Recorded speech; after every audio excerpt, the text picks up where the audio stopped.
Hi, Rose. Hello po, good evening. Good evening sa'yo, love. Love, patay naman ako ng radyo mo, mahal ko. Ayan, kasi nagpi-feedback tayo eh.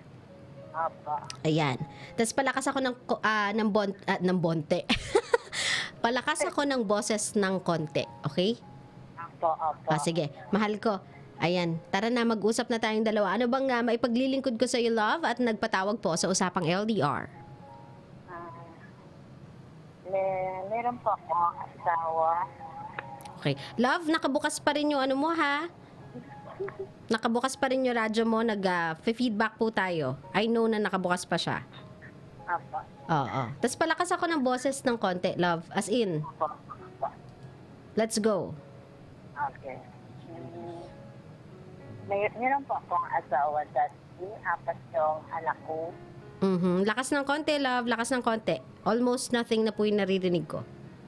Tapos, 2 years kaming hiwalay na. Okay. Tapos, para siguro makalimutan ko siya, pumunta ako dito sa Maynila. Saka nagtrabaho. Okay. Ngayon, siguro, DJ, magtutuwing na siguro ako dito. Hindi ko po inaasahan na merong nag-text sa akin, pero hindi ko rin po siya kilala. Okay. Ngayon, siyempre, honest lang ako. Sinabi ko yung totoo sa kanya. Meron akong asawa, 2 years na kaniniwalay, 4 yung anak ko. Tanggap naman po niya. Pero, di ko po rin siya kilala. Hindi ko pa naman po siya nakita. Pero, nagtapat man din siya sa akin na meron din po siyang asawa. Andun yung asawa niya sa probinsya nila. Ngayon, siguro naman po, DJ, hindi ko naman po kailangan sabihin kung sino po siya. Oo, hindi naman siguro kailangan sabihin yung pangalan. Pero ito ay ibang tao. I mean, this is someone na hindi mo kaibigan, random person? Opo. Saan niya nakuha yung number mo? Hindi ko po alam kasi sabi niya, gawa-gawa lang daw niya. Baka pati yung kwento, gawa-gawa niya lang. Siguro, nung mga 2 weeks na yata po kami digit text or tawag, matipag-mate po siya sa atin. Okay, nag-meet kayo. Opo. Tapos? Ngayon, pumayag na din po ako kasi nagkataon man din na day off ko. Pumayag po ako sa kanya makipag-mate. Okay. Ngayon, sa loob ng 2 weeks po, ayos na yung pag-uusap namin. Parang hindi ko rin po inaasa na nahulog ko yung loob ko sa kanya, nakamahalin ako sa kanya. Mahalaga, 2 weeks lang? Kahit sinabi niya sa akin na meron siyang pamilya, meron siyang anak, pero bakit hindi kasalanan bang magmahal? Ano po, sorry? Kahit alam ko na yung totoo. Ikaw, tanungin mo yung sarili mo, mahal. 35 years old ka na eh. Hindi kasalanan ng magmahal. Pero ang makipagrelasyon sa isang taong pamilyado, mali o tama? Para sa akin mali, pero ewan ko, di ko po alam. Nasagot mo na nga nung una, paano mo sasabihin sa akin hindi mo alam? Alam mo. Ayaw mo lang tanggapin yung katotohanan. Siguro. Kasi kung matinong lalaki yan, love, unang-una sa lahat, hindi yan makikipag-text randomly. Dapat yan nakikipag-text to one person only kung gusto niya talaga yung tao. Pangalawa, walang kaabog-abog, hindi ka niya kakilala, hindi ka niya kaano-ano, never ka pa niyang nakita, nakipagkita agad. Alam mo kung ano yung intensyon. Pangatlo, kahit ba sabihin mong honest naman siya eh, sinabi naman niyang pamilyado siya eh, that doesn't make him clean. That doesn't make him right. That doesn't make any of this right. Yun na nga eh, pamilyado ka na eh, anong ginagawa mo? Ba't ka nakikipagkita kung kani-kanino? Nagigets mo ko? So ngayon ba, in a relationship na ba kayong dalawa? Meron po. Okay. So may nangyari na rin ba? Kasi nagkita na kayo eh. Pareho naman kayong hindi na bata. Opo. May nangyari na din. So kaya ka nagsasabi ng nahulog ka. Kasi syempre, after how many years of being with a person, you finally found yourself on a stranger's arm. Alam mo yon, ang tagal-tagal, iisa lang lalaki ang kilala mo sa buhay mo, binigyan ka ng bagong putahe na pwede mong ulamin. Siyempre, uulamin mo, inulam mo na. Kinain kinain mo yung ulam. That doesn't come out right. Wait lang, hindi yun lumabas ng tama. Wait lang.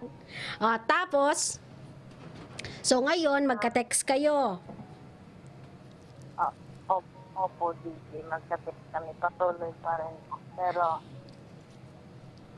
gusto ko maintindihan niya. Lakas mo ng konti, love. Halos wala akong marinig, Rose. Patuloy pa rin po, DJ. Kasi, hindi ko po maintindihan yung sarili ko. Parang hindi ko kaya siya mabitawan kahit alam kong mali yung ginagawa ko. Kasi alam ko naman na hindi ko rin po siya sabi nga maangkin. Pero iba ito, parang hindi ko rin po mabibitawan. Okay. Ilalagay kita sa sitwasyon ng asawa niya, Rose. Maybe this one you can understand. Maybe this time around, you can fully understand your situation. Ilalagay kita sa sitwasyon ng asawa niya. Nagpamaynila ang asawa mo dahil sabi ng asawa mo, magtatrabaho siya para sa iyo at para sa mga anak mo. Ngayon nung nagpamaynila yung asawa mo, sukat akalain mo ang ginawa lang pala ay makipag-meet kung kani-kaninong mga babae. I-one night stand lahat ng mga nakikita niya, nakikilala niya, nakakasama niya sa unang beses pa lang ng pagkikita nila. Kung ilalagay kita sa sitwasyon ng asawa ng lalaking yan, anong mararamdaman mo, Rose? Masakit. Ilalagay kita sa perspektibo ng isang babae. Huwag mo siyang tignan bilang taong sabi mo, quote-unquote, mahal mo. Sa loob ng 2 weeks, mahal mo agad. Quote-unquote, mahal mo. Tapos nakita mo siya, ang bilis-bilis. Nakipag-meet talaga agad sa isang babaeng hindi niya palubos kilala. Tapos wala ding kaabog-abog. May nangyari agad sa kanila. Sa perspektibo ng isang babae, matinong lalaki yan o hindi? Kasi kung hindi po siya matinong lalaki, hindi naman niya aaminin yung totoo, thinking. Yan ay para wala kang habulin, Rose. Yan ay para hindi ka mag-expect na pipiliin ka niya over sa asawa niya. Kasi alam mong pamilyado siya eh. Yung honesty na sinasabi mong ibinibigay mo sa kanya, kaya mo siya tinatag as matinong tao, ay him being protective of himself. Pinoproteksyonan niya yung sarili niya. Na alam mo naman eh, unang beses pa lang na pagkakakilala natin, unang beses pa lang kitang nasiping, alam mo na, pamilyado ako. So wag kang mag-expect na may something more dito sa ginagawa natin other than init ng katawan at lipas oras. May pamilya ako sa probinsya eh. Sa tingin mo, ilang babae kayo yung nagawa niya yan? Hindi naman yung baguhan dito sa Maynila, hustler na hustler nga oh. Alam agad kung saan ka dadalhin eh. Nagigets mo ko? Opo. Rose, ikaw na nagsabi ka bago-bago mo pa lang sa Maynila. Sabi mo sa akin, pumunta ka dito para makalimot. Asan yung mga anak mo? Masbate. Masbate. Sa tingin mo matutuwa sila sa'yo? Na naninira ka ng pamilya ng may pamilya? Hindi po. Sa tingin mo magiging proud yung mga bata sa'yo pag nalaman nila yung nanay nila? Willing sumira ng ibang pamilya? Kahit alam niya na kung gaano kasakit para sa mga anak niya na magkahiwalay ang tatay at nanay nila. Hindi po. Even with all those things na sinabi ko sa'yo, sa tingin mo, karapat-dapat pa bang ituloy pa?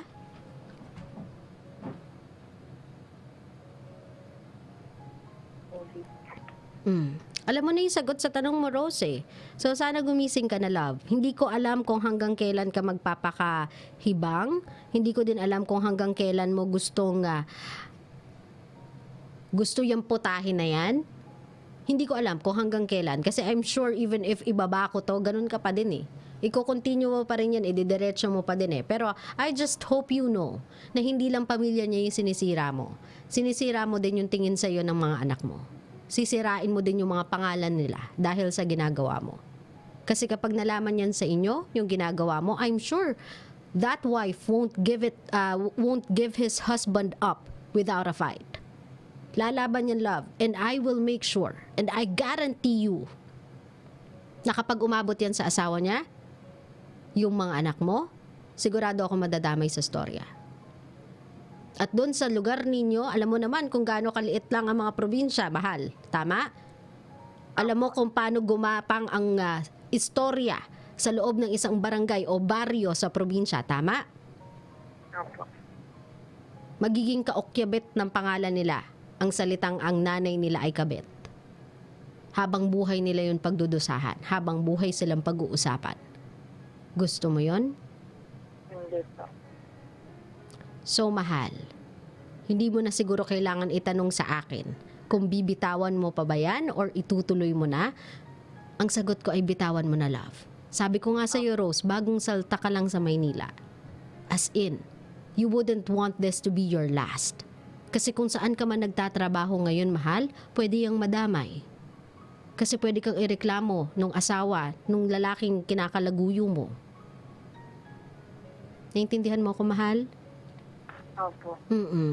So kung meron ka mensahe ng pagpapaalam, utang na loob, Rose, magpaalam ka na lang. Doon sa lalaking nakilala mo, na hindi honest para sa mata ko, isa siyang manluloko, isa siyang manduruga, madaya, isa siyang mapagsamantalang klaseng tao para sa akin. Alam niya kasi may weakness ka eh. Alam niyang kakahiwalay mo lang, alam niyang bago ka lang dito sa Maynila, alam niya kung gaano ka inosente sa kalakaran. Pero pinagsamantalahan niya yon. Ganito po, DJ. Wala naman siguro sa kasalanan. Ako ditong may kasalanan. Meron siyang kasalanan, love. Huwag mong ipagtanggol yung lalaking yan. Di porket masarap yung nangyari sa inyo, ipagtatanggol mo yan. Anong walang kasalanan? May asawa ka? Hahanap-hanap ka ng kateks, kikitain mo? Isisiping mo? Saan doon ang walang kasalanan? Baka kung kakilala ko yan, hinampas ko yung kaldero sa ulo niya ng matauhan eh. Pamilyadong tao makikipagsiping sa iba tapos walang mali. Oh, magbigay ka ng mensahe doon sa lalaking yon.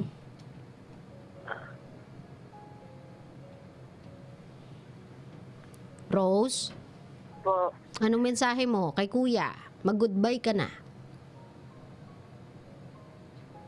siguro, balang araw matatanggap ko din na mawala din siya sa akin. Pero kahit masakit, tatanggapin ko, pipilitin ko pa rin sa sarili ko na mamimitawan ko rin siya kasi alam ko darating yung panahon na ako lang ang dahilan na makasira sa pamilya niya. Pero DJ, kahit nag-1 month na po kami, masakit para sa akin kasi naramdaman ko din na naging importante man ako para sa kanya. Pero siguro, kailangan na bitawan ko siya, pero masakit pa rin. Love, wala namang nagsasabing hindi yan masakit eh. Kasi nag-invest ka ng emosyon eh. Wala namang magsasabi sa'yo na, wala lang yan. Mabilis mo makakalimutan yan. Wala namang nang de-dare sa'yo ng ganun eh. Yun nga lang kasi, love, gusto mong itama. Kasi sa ngayon lang yan masaya eh. Kasi syempre, bago pa lang kayo, 1 linggo pa lang kayo, lahat yan ng experience ninyong dalawa, nakakakilig pa yan. Pero once na umabot na kayo dun sa punto na seryosohan na hulog ka na, Rose, lalong-lalo na ginagawa nyo na yung mga dapat ginagawa lang ng taon na magkaparehas o dapat nga sa standard ng Pinas, kasal na eh. Eh paano kung magkabunga yan, Rose? May habol ka ba? Eh hindi naman ikaw yung tunay na asawa? Wala kang habol dyan, mahal. So sa simula lang yan masaya. Sa simula lang yan masarap. Pero kapag nagkabukuhan na, tas may bukol ka pa, hindi yan magiging masaya.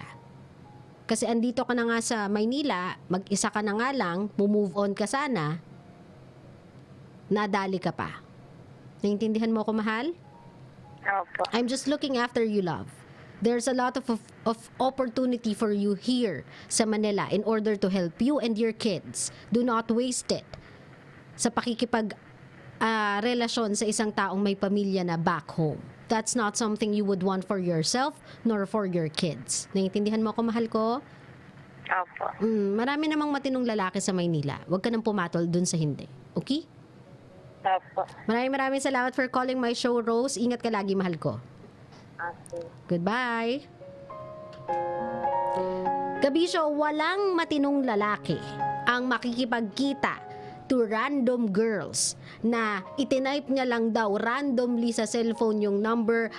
Fortunately, babae yung sumagot, nakipagkita, nakipagsiping, tas at the end of the day, sasabihin sa'yo na, uy, by the way, may asawa at anak na ako sa probinsya, just so you know. Matino ba yun? Saan banda? 'Di ba? Girls, I mean, you have a shot to be with someone na ikaw ang priority. Nasa iyo ang buong atensyon. Bibigyan ka ng panibagong definisyon ng pagmamahal. Why would you want to be an option? Bakit mas pipiliin mo pang maging number 2? Kung kaya mo namang maging number 1 to someone. You just got out of a relationship. Sabi mo kaya ka nagpa-Maynila is for you to move on. How can you move on with that? Hindi naman laging bagong relasyon ang sagot para makamove on ka eh. Sometimes, you just have to fill your day up and life up with opportunities that can make your life better.